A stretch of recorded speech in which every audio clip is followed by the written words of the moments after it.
You will see these suggestions scattered throughout the internet, particularly on music forums, but also in YouTube comments.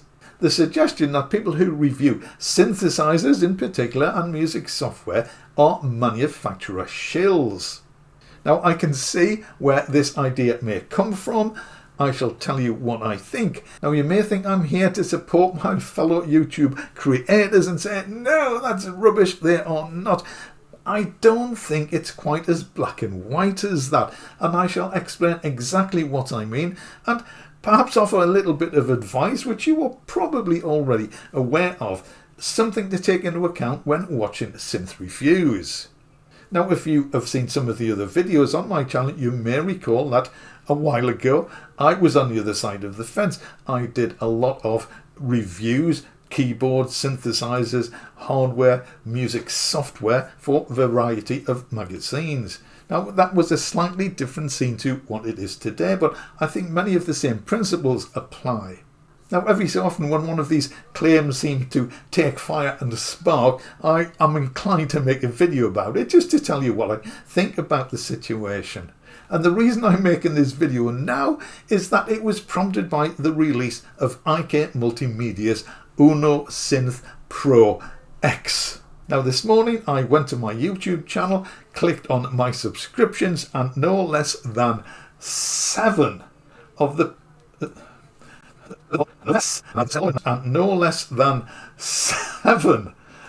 channels I subscribe to were doing reviews or overviews or demos of the Pro X. So you probably know how the system works if you've been on YouTube for any length of time and watched some synth reviews. Now I just happen to be picking on IK Multimedia for no particular reason, but this happens with many other synth manufacturers as well, both hardware and software. Now if you're relatively new to this, I'll explain roughly how the system works, and you will immediately see how this can give rise to the idea that reviewers are manufacturer shills. So if a manufacturer has a new product, they will check their list of favourite YouTube presenters. They will typically be looking for a channel with, I would think, probably 10,000 subscribers or more. If you have 4,000 or 5,000, then you may be in with a chance at that figure. But they will have a list of their favourite YouTube reviewers. They will send them the product, the synthesizer. If it's a small product, then they probably get to keep it. If it's a larger, more expensive synthesizer, well, they may still get to keep it. That depends on how big their channel is, I guess. But they may be offered it at, we'll say, wholesale price rather than retail. Sometimes, if it's a big product, they may want the product back, so the reviewer will only have it for a few weeks, perhaps. I tend to think that the first two options are the most common, where a reviewer is given a piece of hardware or sold it at a very favourable rate.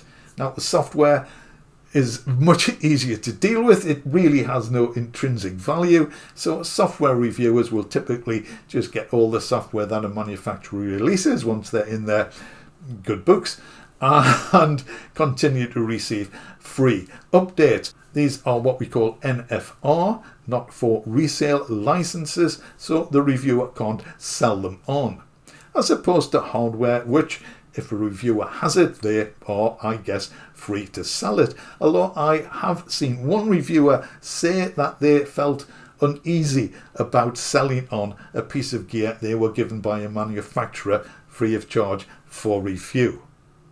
Anyway, the bottom line here is that they get a synth either free or at a very cheap rate. So the question is, what are they going to say about it?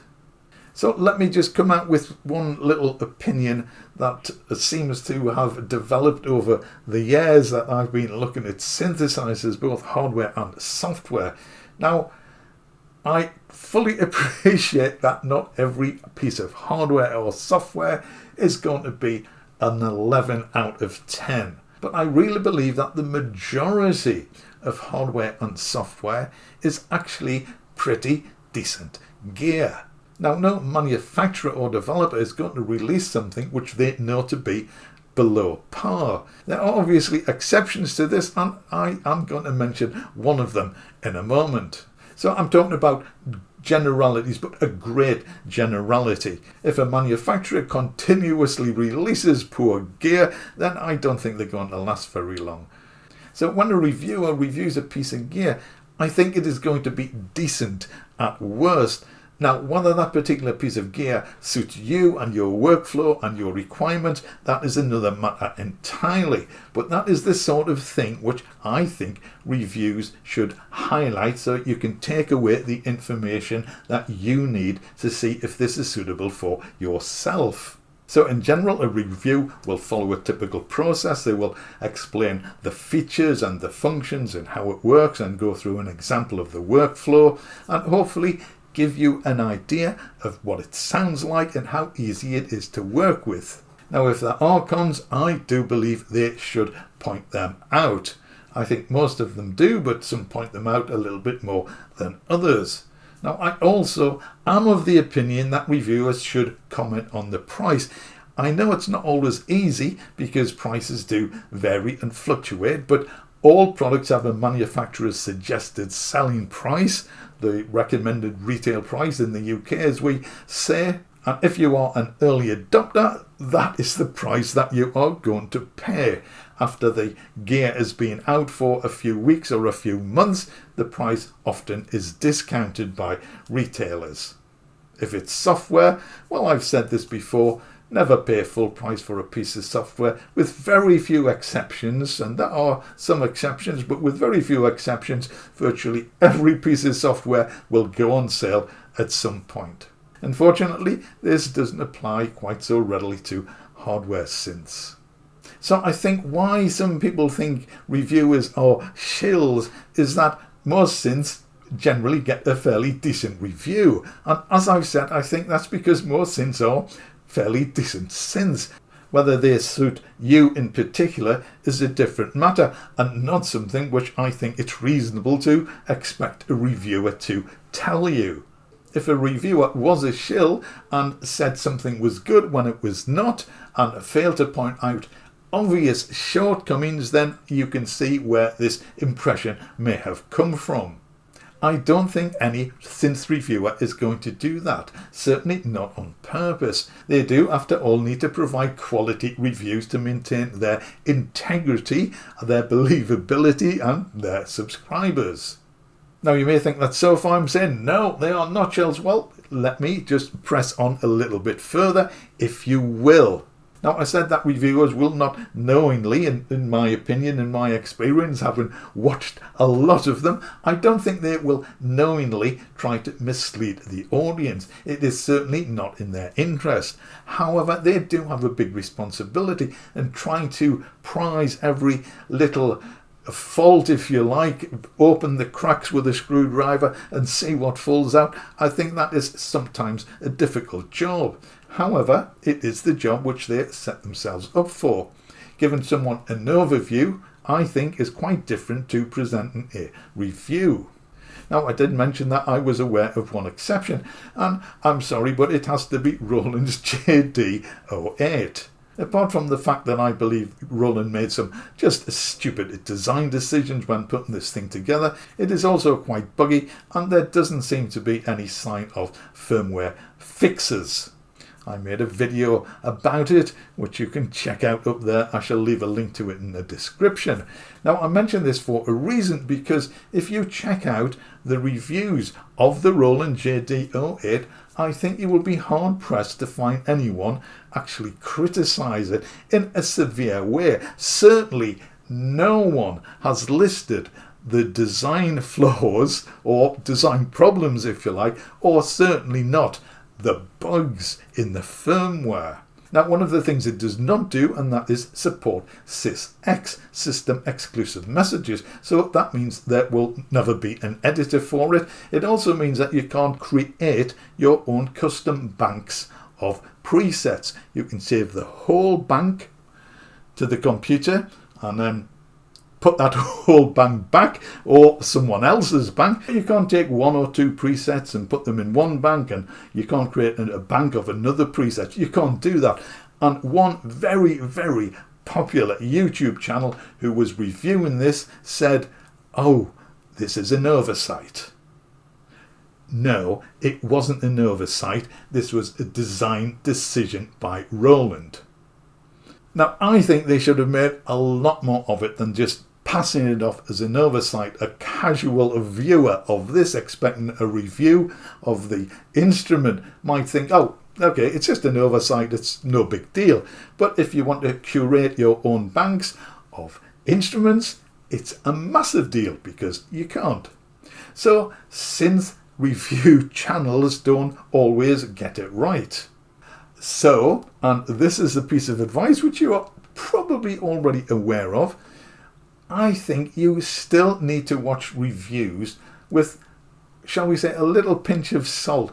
Remember that they may just have a very slight coating of sugar dusted on top of them. Now, I rely on other people's reviews if I'm thinking of buying a piece of gear. But I use the review to see what features it has, what it sounds like, and what the workflow is like. I really also appreciate the reviewer's personal opinion. So check out preferably more than one synth review to find out what it does and what 1 or 2 or 6 or 8 people's take on an instrument is. But there's one other thing which I would like to say, and again this comes back to the are they shills or not question, and that is, if a company is sending you gear to review, even though they have no say on the content of the video, are you going to bite the hand that feeds you? I was pausing there to give you time to think about it, and the immediate, or my immediate reaction is, no, of course they're not. And I think that's where this idea that reviewers may be shills comes from. And there's another very similar saying, they know on which side their bread is buttered. So I think synth reviewers have to tread a tight line between being 100% honest and not upsetting the supply of gear they are given to review. Glossing over bad points or passing them off as an oversight, I don't think cuts the mustard. Too many cliches in this video already. So to sum up, I don't think synth reviewers, or the ones I subscribe to, and they tend to be the larger channels, I will say, I don't think they are shills. But I will still take their review with a little pinch of salt, especially when it comes to negative features, or perhaps the lack of negative features, or perhaps you can see something which may be a problem. And then, of course, you want to see more reviews to see what other reviewers have to say about it. It's the same old story, caveat emptor. The best advice I think anyone could give you is to go to your local friendly music store, assuming you have one which has the particular piece of gear that you're interested in. That's not possible for everyone, and not every music store keeps all the pieces of gear you would like to see. So it's a bit of a juggling act from the buyer's or potential buyer's point of view. But in summary, is this a second summary? But in summary, I would say I believe they are doing their best, although they may not always get it 100% right. So that's my take on synth reviews. I use them, I rely on them for making decisions about buying gear. What do you think? What's your experience of synth reviewers? Has anyone, I hesitate to ask, but has anyone led you down the garden path? Oh, too many cliches. Has any synth reviewer misled you about a particular instrument? Let me know what you think in the comments.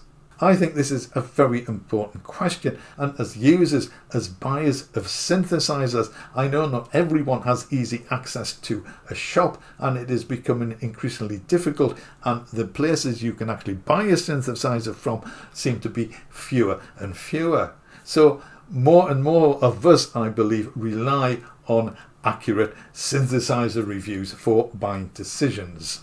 If you found this video interesting, thought-provoking perhaps, maybe you would like to consider subscribing to the channel if you don't do so already, ringing the bell, thank you, so YouTube will tell you when I release a new video, and clicking the big thumb is a big help too. As always, I really do appreciate you watching my videos. For that, thank you very much indeed. And if you have enjoyed this video, I think you might enjoy these as well. Thanks for watching. I'll see you again in the next one.